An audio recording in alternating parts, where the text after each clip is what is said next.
नमो रिहंताणं नमो सिद्धाणं नमो आयर्याणं नमो उवज्झायाणं नमो लोये सहस्राणं मंगलमय मंगल करण वीतराग विज्ञान नमो ताहि जाते भय अरहंता दिमहा करि मंगल करि हो महा ग्रंथ करण को काज जाते मिले समाज सब पावे निज पद राज।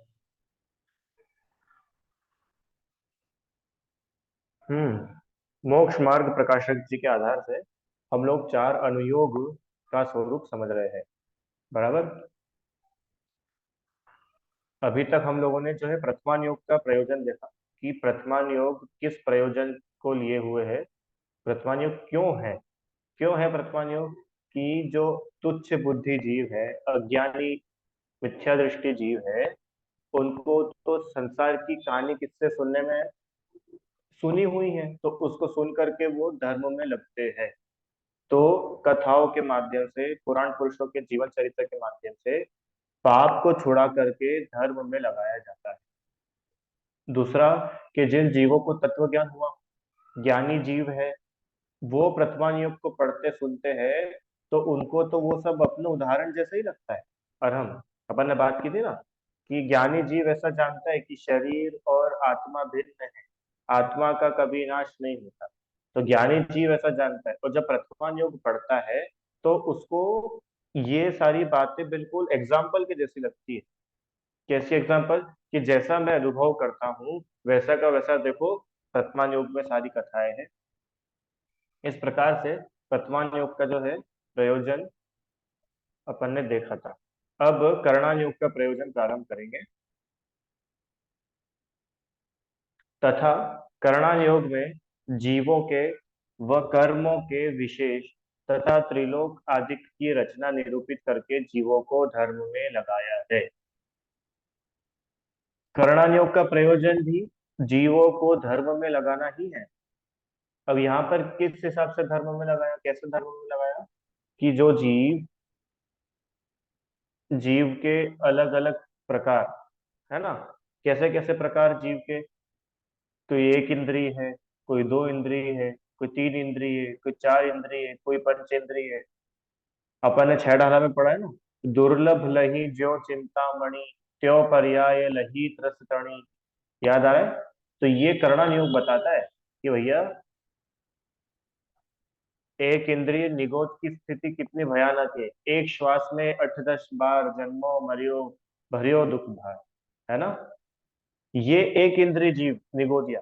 फिर उसके बाद में थोड़ा बहुत उसका पुण्य का उदय आया, तो जल का एक, पृथ्वी का एक, वायु का एक, अग्नि का एक हुआ, और कुछ महापुण्य का उदय हुआ उसके। दो इंद्री, फिर तीन इंद्री, फिर चतुर इंद्री, फिर पंचेंद्री पना। अरे चिंतामणि रत्न मिलना कितना दुर्लभ है, उससे भी अधिक दुर्लभ है त्रस पर्याय में आना।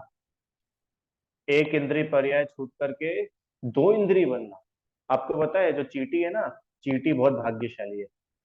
विशुद्धि, लट है ना, लट, जो मटर अपन छिलते तो मटर में लट निकलती कभी कभी, वो लट बहुत भाग्यशाली है। क्यों? क्योंकि वो एक इंद्रिय पर्याय से निकल गई है। समझ में आया आप लोगों को?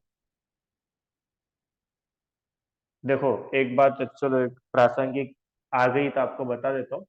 मैंने भी अभी थोड़े दिन पहले ही सीखी है, आप लोगों को भी बता देता हूँ। देखो, जैसे अपन ये करते हैं ना, मटर वगैरह छिलते हैं तो इसमें लट निकल जाती है, और भी चीजों में निकल जाती है, रीता आंटी बराबर, सब्जी वगैरह में। तो आप लोग क्या करते हो इसका? क्या करते हो कि अलग रख देते, छिलकों के साथ में ही उसको डाल देते, है ना। तो सुनो, छिलकों के साथ में नहीं डालना चाहिए। क्यों नहीं डालना चाहिए? क्योंकि वो छिलके तो गाय खाएगी, तो वो लट भी मर जाएगी। गाय खा जाएगी ना वो लटों को भी।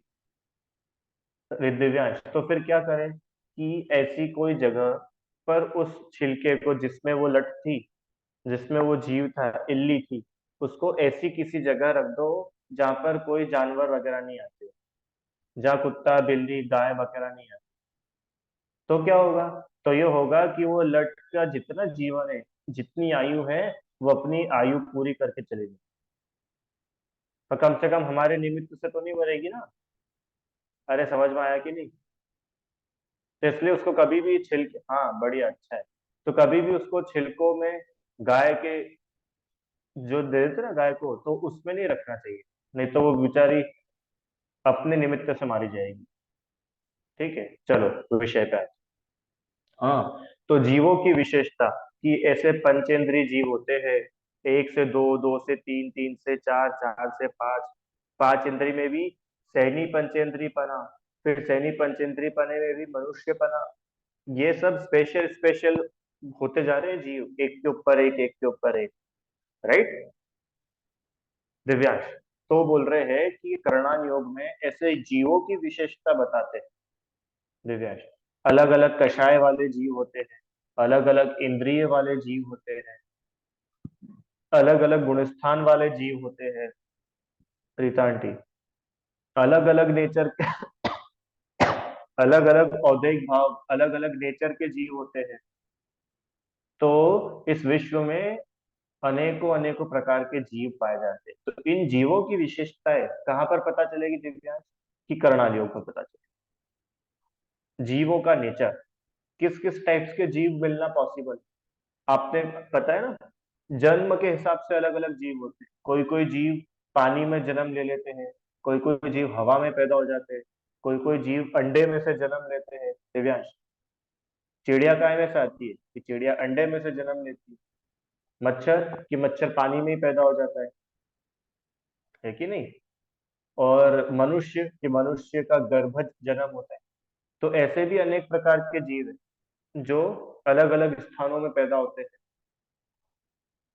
तो ये कहाँ से पता चलता है विशुद्धि? ये पता चलता है करणान योग से। करणान योग हमको बताता है कि there are many many places where a jeev can born. स्वर्ग में होता है तो स्वर्ग में अलग तरीके से जन्म होता है जीव का, नरक में बिलों में जिन जन्म होता है। तो ये करणान योग बताता है। चलो आगे। तो जीवों के प्रकार, जीवों के अलग अलग टाइप्स जाने, तो इससे धर्म में कैसे लगेंगे? तो ये अपन ने पिछली क्लास में बात की थी कि धर्म में ऐसे लगेंगे कि जब इतने इतने प्रकार के जीवों को देखेगा, तो पता चलेगा कि मैं कहाँ हूँ और पूरी दुनिया कहाँ है। कितने महाभाग्य से हम सब इतने अच्छे हो गए। पांचों इंद्रियां अपनी अच्छी, शरीर अपना अच्छा, क्षयोक्षम अपना बढ़िया, घर के परिस्थिति अपनी अच्छी, कर्म का उदय कोई बहुत विशेष खराब नहीं है। हाँ, पाकिस्तान में देखो, अफगानिस्तान में देखो, बाकी देशों में देखो कैसी भयानक स्थिति है। हाँ। अभी आज पेपर में एक व्यक्ति का आया था, खंडवा का, इंदौर के पास में एक जगह है, वहां का एक व्यक्ति वो भूल से पाकिस्तान पहुंच गया। आलू प्याज का ट्रक था, तो वो ट्रक में बैठा बैठा पाकिस्तान पहुंच गया, वो राजस्थान बॉर्डर क्रॉस करके। और उस व्यक्ति को 3 महीने इतना भयानक टॉर्चर करा कि उसको हर अगली सांस लेने से पहले लग रहा था कहीं मैं मर ना जाऊं। ऐसा टॉर्चर करा उसको वहां की आर्मी ने दिव्यांश। बर्फ होती ना, बड़ी बर्फ पे लेटा लेटा करके उसको खूब मारा।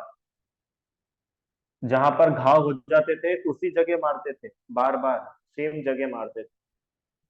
तेज गर्म पानी के ड्रम में उसको डुबा देते थे, फिर तेज ठंडे पानी के ड्रम में डुबकी लगवा देते। ऐसी स्थिति उसने बताई आकर के यहाँ पे कि वहां पे ऐसी स्थिति है। तो सोचो, आप और हम लोग ऐसी जगह कहीं तो फंसे नहीं।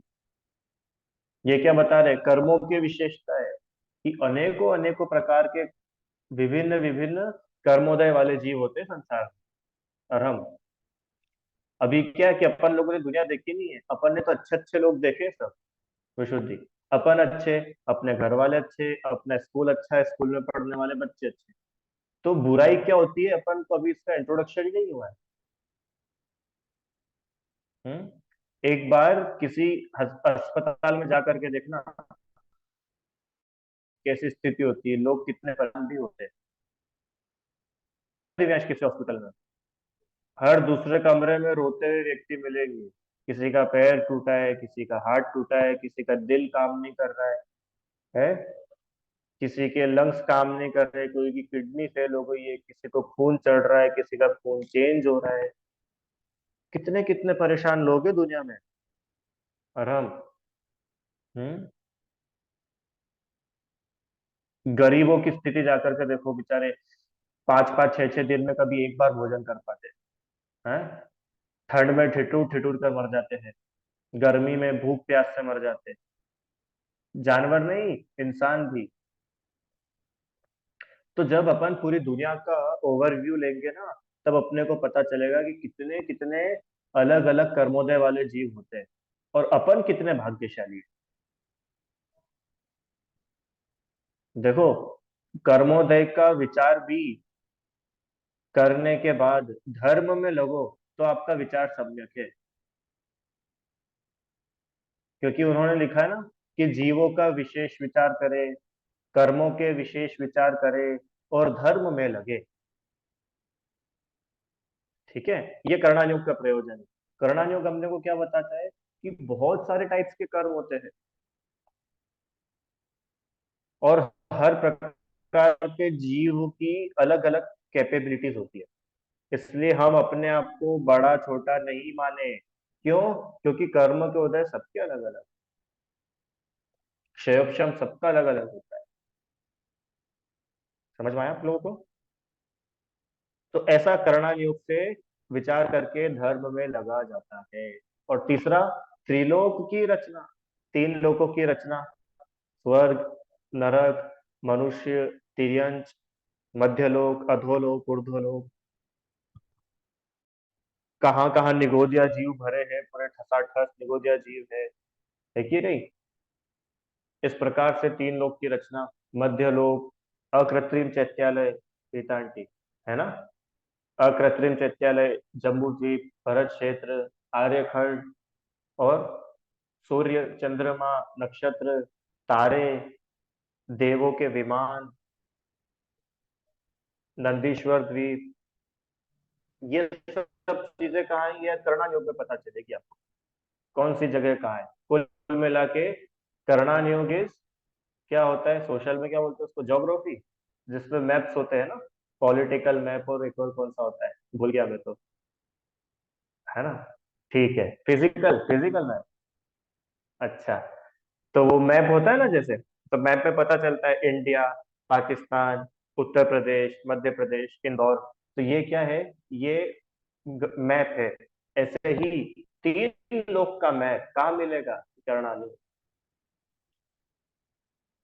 समझ में आया? चलो आगे, है ना?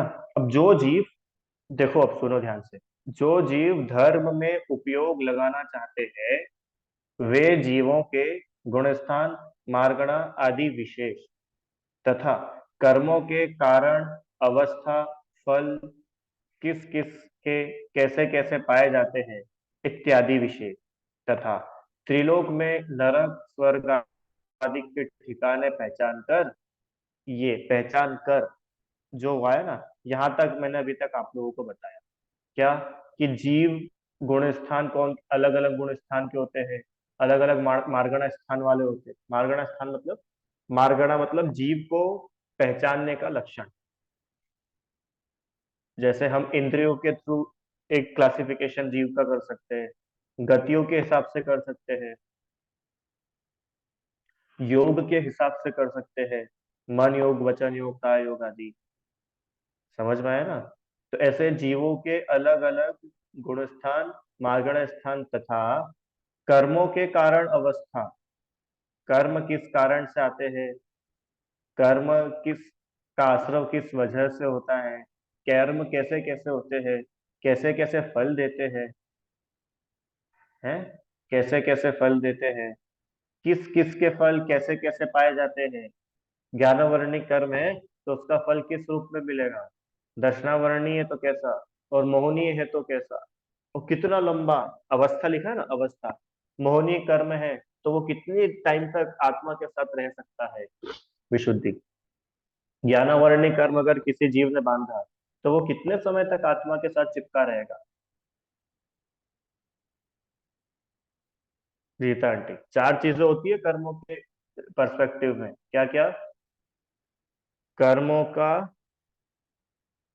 प्रकृति, अनुभाग, प्रकृति, स्थिति, अनुभाग और प्रदेश। चौथा क्या होता है? नहीं, प्रकृति, स्थिति, अनुभाग और, चैट में बता दो भाई, चौथा ना भूल जाए। तो प्रकृति मतलब कर्म किस टाइप का है विशुद्धि, कि ये ज्ञानावरणी है, कि ये दर्शनावरणी है, कि ये मोहनी है, कि अंतरा है, मतलब उसका कौन से क्लासिफिकेशन उसका करेंगे, तो ये कर्म की प्रकृति। कर्म की स्थिति मतलब ये कर्म कितने समय तक आत्मा के साथ में रहता है, स्थिति मतलब टाइम। ये कर्म, दिव्यांश, कि आज मैंने मोहनीय कर्म बांध दिया, तो ये मोहनी कर्म की स्थिति कितनी लंबी रहेगी? ऐसा नहीं होता है विशु जी कि आज ही मैंने अभी कर्म बांधा और अगले सेकंड उसका फल मिल जाएगा और वो चला जाएगा, नहीं। आपको पता है, सबसे लंबे टाइम तक अगर कोई कर्म आत्मा के साथ रह सकता है तो उस कर्म का नाम है मोहनीय कर्म, दर्शन मोहनीय कर्म। कितने लंबे समय तक रहता है? कितने लंबे समय तक है? कितने लंबे समय तक गैस कर सकते हो?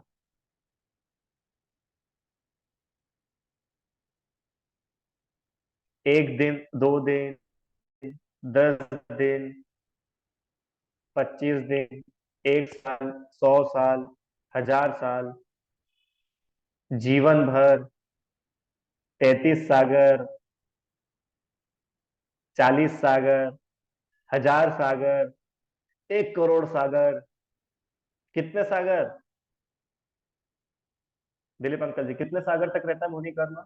रह सकता है, कंपलसरी नहीं है। मैक्सिमम टाइम कितने समय तक आत्मा से चिपका रहेगा वो? बोलूं? 70 कोड़ा कोड़ी सागर। विशुद्धि, 70 कोड़ा कोड़ी लिखना। निकालो कॉपी पेन, चलो आपको 70 कोड़ा कोड़ी लिखाते हैं। उस समय अपन ने 70,56,000 लिखा था पूर्व। लिखो 70 कोड़ा कोड़ी, और हम 70 लिखो, 70 लिखा, 70, फिर उसके आगे लिख, 7 टाइम्स 0 लिखो, 7 बार 0 लिखो, 70 के आगे 70, फिर उसके आगे कॉमा लगा के लिखो 7 टाइम्स 0। लिख लिया? लिखा कि नहीं लिखा? लिख लिया, ठीक है। अब वापस से कॉमा लगाओ। हाँ, वापस से कॉमा लगाया ना, हाँ वेरी गुड। अब वापस से 7 बार 0 लिखो, 0 और लिखो, 7 टाइम्स और 0 लिखो। लिख लिया आराम, चलो बहुत बढ़िया। अब ये जो इतना बड़ा नंबर आया है ना दिव्यांश, ये इतना बड़ा नंबर क्या है? 70 कोड़ा कोड़ी सेकेंड, 70 कोड़ा कोड़ी मिनट, दिन, साल नहीं, 70 कोड़ा कोड़ी सागर। एक सागर मतलब, एक सागर मतलब असंख्यातों वर्ष। हाँ, तो बहुत बड़ा गड्ढा खोदना पड़ेगा, वो भी करुणा ने उसमें बताया है। ठीक है, तो एक सागर मतलब असंख्यात वर्ष। और हम ऐसे 2 सागर, 3 सागर, 1 करोड़ सागर, 70 करोड़ सागर, 70 करोड़ 1 सागर, 70 करोड़ 2, 70 करोड़ 3, 70 करोड़ 4, 70 करोड़ 100, 70 करोड़ लाख, 70 करोड़ करोड़। समझ में आया? 70 कोड़ा कोड़ी कितना बड़ा नंबर। तो इतने लंबे समय तक भी दिव्यांश भाई कोई कर्म आत्मा से बंध कर रह सकता है। यह है कर्म की स्थिति। इतने लंबे समय तक कर्म रह सकता है आत्मा के साथ, और कर्म आत्मा के साथ है विशुद्धि, इसका मतलब कि मोक्ष नहीं होगा, क्योंकि मोक्ष होने के लिए तो सारे कर्मों का हटना जरूरी। समझ में आया ना? तो ये 70 कोड़ा कोड़ी क्यों बताया कि भैया मोहनी कर्म से बच के रहना। क्यों बच के रहना है, आप ये बताओ। कि ये मोहनी कर्म इतना पावरफुल है, कितना पावरफुल, कि 70 कोड़ा कोड़ी सागरों तक ये लगा रहता है। फिर भी खुश होने की बात यह है कि मोहनी कर्म से ज्यादा शक्तिशाली जीव है। क्यों जीव है? कि ये जीव ही तो मोह का नाश करता है दिव्यांश। आखिरी में जीत किसकी होती है? कि जीतता तो आता है, देखो पिक्चर में क्लाइमेक्स कितने ही बन जाए, पर जीतता तो कौन है विशुद्धि? हीरो जीतता है कि विलेन जीतता है? कौन जीतता है? कि जीतेगा तो हीरो भैया। हाँ, भले ही हीरो मार खा ले, भले ही वो हीरो नरक में चला जाए, भले ही वो हीरो निगोद में चला जाए, हीरो मतलब जीव। रीता आंटी, करुणा योग बता रहा है कि भले ही वो जीव स्वर्ग में चल जाए, चाहे नरक में चल जाए, निगोद में चल जाए, तिर्यंच गति में चल जाए, कहीं भी चला जाए, पर अगर अपना आश्रय लेगा तो चारों गतियों का अभाव करके भगवान बनेगा, आठों कर्मों का नाश करके भगवान बन जाएगा, इतनी शक्ति है। समझ में आया? तो ये आठों कर्म क्यों है? कि ये आठों कर्म जीव अपने स्वभाव की विराधना करके भागता है, और अपने स्वभाव में अलर्ट रहेगा तो ये कर्मों का नाश करेगा। दिव्यांश और हम, समझ में आया भाई? घबराने की जरूरत नहीं कि सर आपने तो आज बहुत डरा दिया, इतना बड़ा मौनी कर्म। हे भगवान, कि हे भगवान नहीं, हे आत्मा। आत्मा का जो व्यक्ति आत्मा में लीन रहता है, आत्म कल्याण की रुचि रखता है, उसको ये कर्म परेशान। अपन ने पढ़ा था ना रीता आंटी, क्या पढ़ा था? रे कर्म अपने ठाठ तू दिखाता है किसे, प्रतिकूलताओं का भी भय बताता है किसे। कर्म को चैलेंज विशुद्धि, ओपन चैलेंज। किसको? कर्म को। क्या? अरे तू अपने ठाठ किसको बताता है? होगा तू मोहिनी कर्म, जा, मुझे तेरे से कोई डर नहीं लगता। तो मोहिनी कर्म धमकी दे रहा है, क्या धमकी दे रहा है? कि देखो, मेरे से संभल के रहना, नहीं तो, नहीं तो मैं तुमको बहुत परेशान करूंगा, चारों गतियों में घुमाऊंगा, भटकाऊंगा, तुमको बहुत दिक्कतें आएगी। तो बोल रहे अरे अरे, तू डराता किसको है? किसको डराता है? अब मैं तेरे से डरने वाला नहीं। क्यों तेरे से डरने वाला नहीं हूँ? क्योंकि मैंने अपना स्वभाव पहचान लिया है। मैंने अपना स्वभाव पहचान लिया है, अब मेरे को किसी डर की जरूरत नहीं। ठीक है, कर्म है तो बना रहे, अरे आत्मा का क्या ले जाएगा? ठीक है, ऐसे ही ये सभी कर्मों की उत्कृष्ट स्थिति होती है। उत्कृष्ट मतलब मैक्सिमम, और स्थिति मतलब टाइम। दिव्यांश, है ना? तो मिनिमम टाइम भी होता है कि ये कर्म आत्मा में आएगा तो कम से कम इतने समय तो रहेगा, फिर चला जाएगा। और मैक्सिमम टाइम भी होता है कि अधिक से अधिक इतने समय भी रह सकता है। ठीक है। प्रकृति, स्थिति, अनुभाग। अनुभाग मतलब क्या होता है? और हम, अनुभाग मतलब होता है कर्म के फल देने की शक्ति। जैसे कर्म है ना, तो सारे कर्म एक ही इंटेंसिटी में फल नहीं देते विशुद्धि। जैसे ज्ञानावरणी कर्म है, तो ज्ञानावरणी कर्म किसी को बहुत भयानक फल दे रहा है, किसी को बहुत माइल्ड फल फल दे रहा है। अंतराय कर्म है, तो अंतराय कर्म ऐसा है क्या? एक दिन ही आहार में अंतराय है, और अंतराय कर्म का इतना गाढ़ा अनुभाग है कि एक हफ्ते तक आहार में अंतराय आ गया। रीता आंटी, होता है कि नहीं होता है?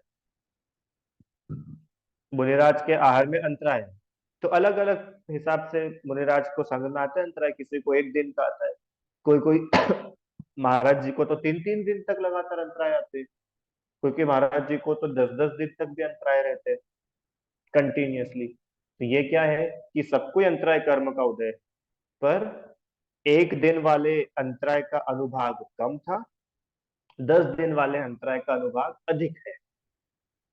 समझ में आया? अनुभाग मतलब क्या होता है?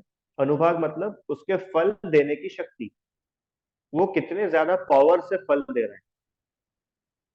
जैसे करंट होता है ना, और हम करंट, फिजिक्स में करंट पढ़ा होगा आप लोगों ने। तो करंट का वोल्टेज होता है, कम वोल्टेज, ज्यादा वोल्टेज, बहुत ज्यादा वोल्टेज, और एक वोल्टेज तो इतना खतरनाक होता है कि फुर सब उड़ जाता है, खत्म। तो ये क्या है? अलग अलग वोल्टेज, अलग अलग अनुभाग। समझ में आया ना? हाँ, इम्पैक्ट। ठीक है, प्रकृति, स्थिति, अनुभाग। और चौथा है प्रदेश। प्रदेश, प्रदेश मतलब स्पेस, जगह, आत्म प्रदेश, तो आत्मा के प्रदेशों से वो बंधा है।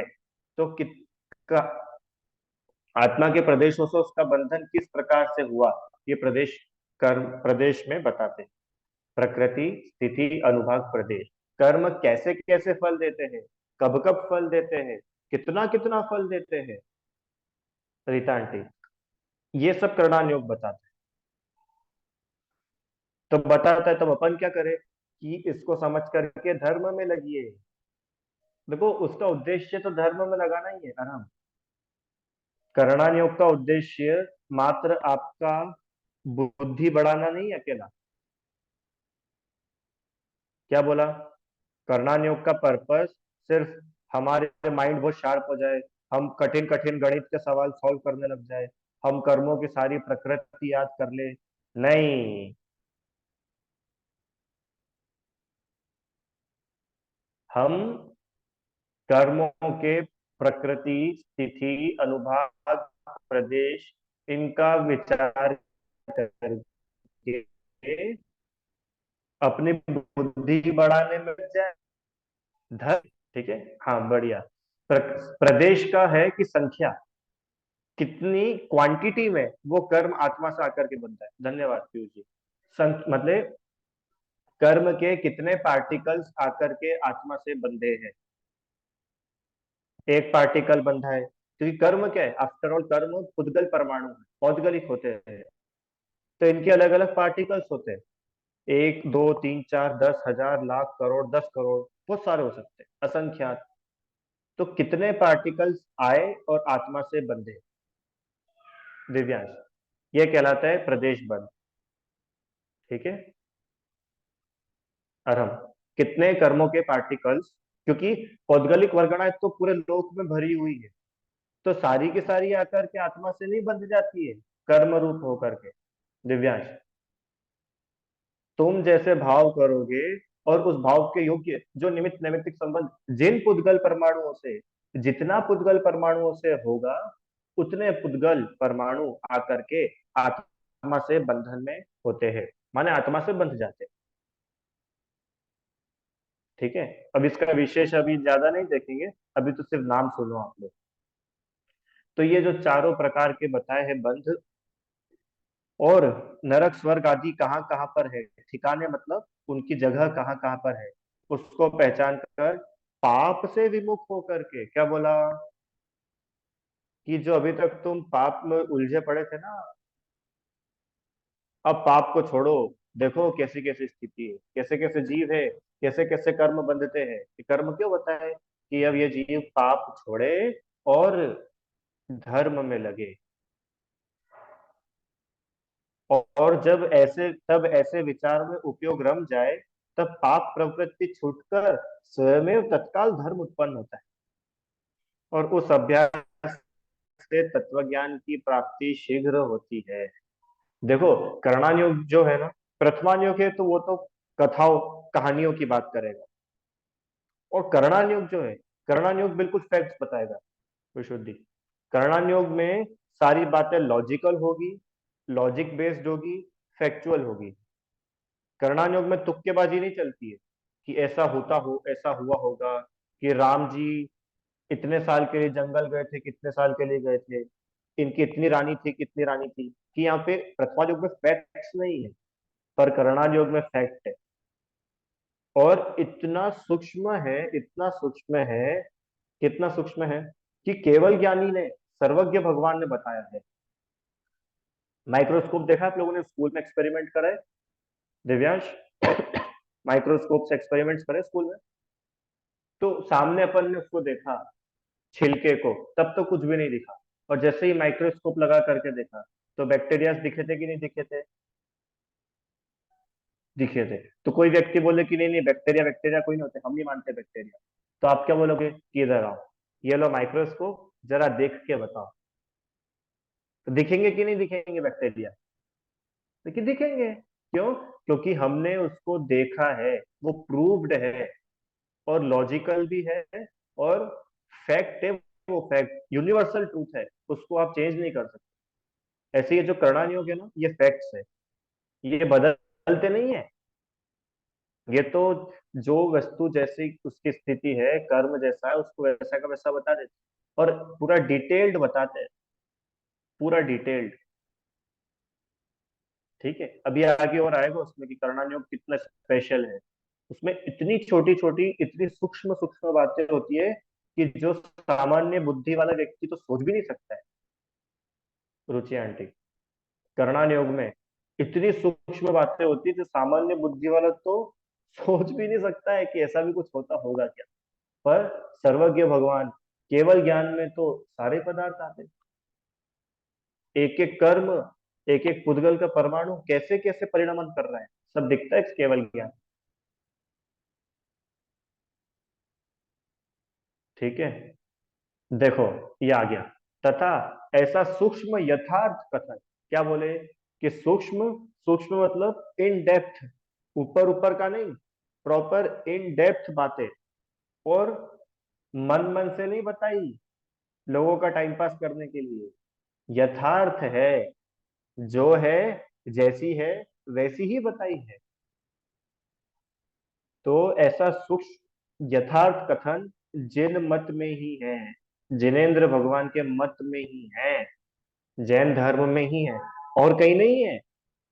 इस प्रकार इसकी महिमा जानकर जिनेन्द्र देव का जो शासन है, जिन मत है, उसका श्रद्धान बढ़ता है। अभी समझ में आया आपको? तीन लोक की जितनी विस्तृत सटीक जानकारी कर्णान योग में आपको मिलेगी, वो कहीं भी नहीं मिल सकती है। आप कोई ब्रह्मांड देख लो, आप कोई दूसरे शिव, कोई से भी पुराण पकड़ लो, कहीं भी चले जाओ, आप बाइबल देख लो, पुराण देख लो, भागवत गीता देख लो, पर जो इन डेप्थ और सटीक जानकारी कर्म व्यवस्था की, संसार व्यवस्था की, छह द्रव्यों की है, तीन लोक की, कर्णान योग में मिलेगी, वो कहीं भी नहीं मिल सकती। क्यों नहीं मिल सकती है? क्योंकि यहाँ पर जो है कर्णन योग, ये अनुयोग मतलब क्या? जिनेन्द्र भगवान की कही बातें हैं। जिनेन्द्र भगवान मतलब कौन? कि सर्वज्ञ, कि वीतरागी, हितोपदेशी। तो उनकी बातें झूठ हो ही नहीं सकती है। तो पता है ये जो कर्णान योग है ना दिव्या, ये कर्णान योग में इतनी सूक्ष्म बातें हैं, सटीक बातें हैं कि इसको पढ़ करके सर्वज्ञता का विश्वास बढ़ता है कि अरे हाँ, सर्वज्ञ भगवान कैसे होते होंगे। रुचि आंटी, रीता आंटी, सर्वज्ञ देव कैसे होते होंगे? वीतरागता, केवल ज्ञान कितना बड़ा होता होगा कि विश्व की एक एक छोटा छोटा मिट्टी का कण भी जिस केवल ज्ञान में झलक जाता है। समझ में आया? तो ऐसा जान करके जिनेन्द्र देव का श्रद्धान बढ़ता है कि हे प्रभु आप महान हैं। क्यों आप महान हैं? कि आप पूरे विश्व को एक साथ जान लेते हैं, इतना बड़ा विश्व, और आपके कथन में इतनी सी भी चूक नहीं होती है। ऐसा नहीं होता है उसमें कैसा कि सुनो सुनो सुनो, समो शरण में आने वाली भव्य आत्मा, कल मैंने गलती से कुछ और बता दिया था, थोड़ा सा करेक्शन कर लेना। नहीं, ऐसा नहीं होता है। क्यों नहीं होता है? कि भैया सर्वज्ञ है, सर्वज्ञ के ज्ञान में ऐसी गलतियां नहीं होती। ठीक है, समझ में आया क्या? चलो नेक्स्ट पैराग्राफ।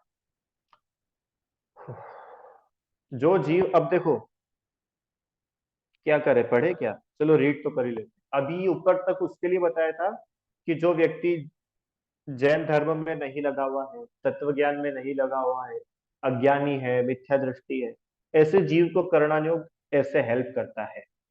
अब जो जीव ऑलरेडी धर्म में लगा हुआ है, उसको कर्णन योग कैसे हेल्प करेगा? क्योंकि वो धर्म में तो लगा ही हुआ है ना। अभी ऊपर की बात तो धर्म में लगाने के लिए थी। अब जो ऑलरेडी धर्म में लगा हुआ है, उसको कैसे हेल्प करता है कर्णन योग? देखो, जो जीव तत्व ज्ञानी होकर कर्णन योग का अभ्यास करते हैं, उन्हें यह उसके विशेषण रूप भाषित होता है। जो जीवादि तत्वों को आप जानता है, उन्हीं के विशेष कर्णन योग में किए हैं।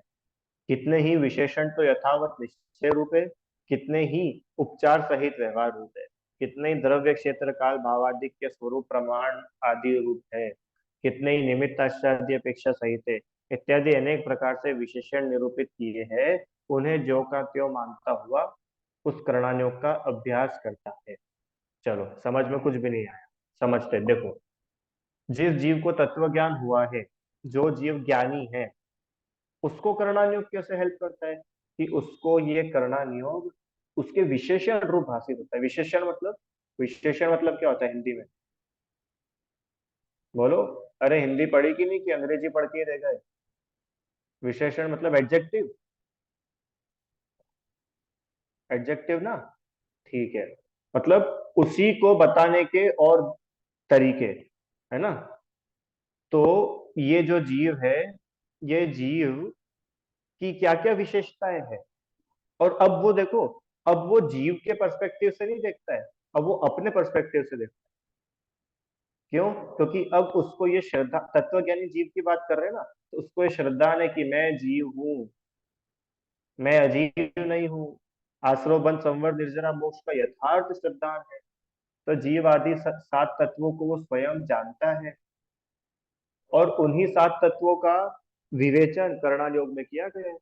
विशुद्धि कि ये जीव तत्व स्वयं है, अजीव बाहर की दुनिया है। स्वयं को नहीं जानता है तो आश्रव बंध होता है, स्वयं को पहचानता है तो संवर निर्जरा मोक्ष होता है। बराबर। कैसे कैसे आश्रव बंध होता है, कैसे कैसे संवर निर्जरा होती है, ये पूरी की पूरी बातें करणाल योग में आपको मिल जाएगी। अपन ने देखा भी था अभी पिछली क्लासेस में।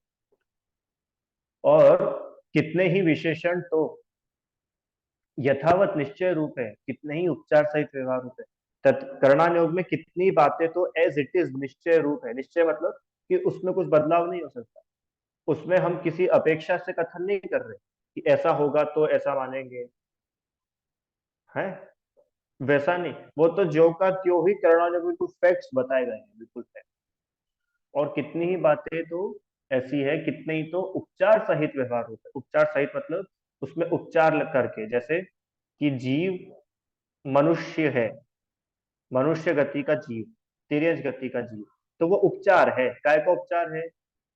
काय का उपचार है कि मनुष्य गति नाम कर्म की अपेक्षा से वो मनुष्य कहलाता है, तिर्यंच गति नाम कर्म की अपेक्षा वो तिर्यंच कहलाता है, और हम देव गति नाम कर्म की अपेक्षा वो देव कहलाता है।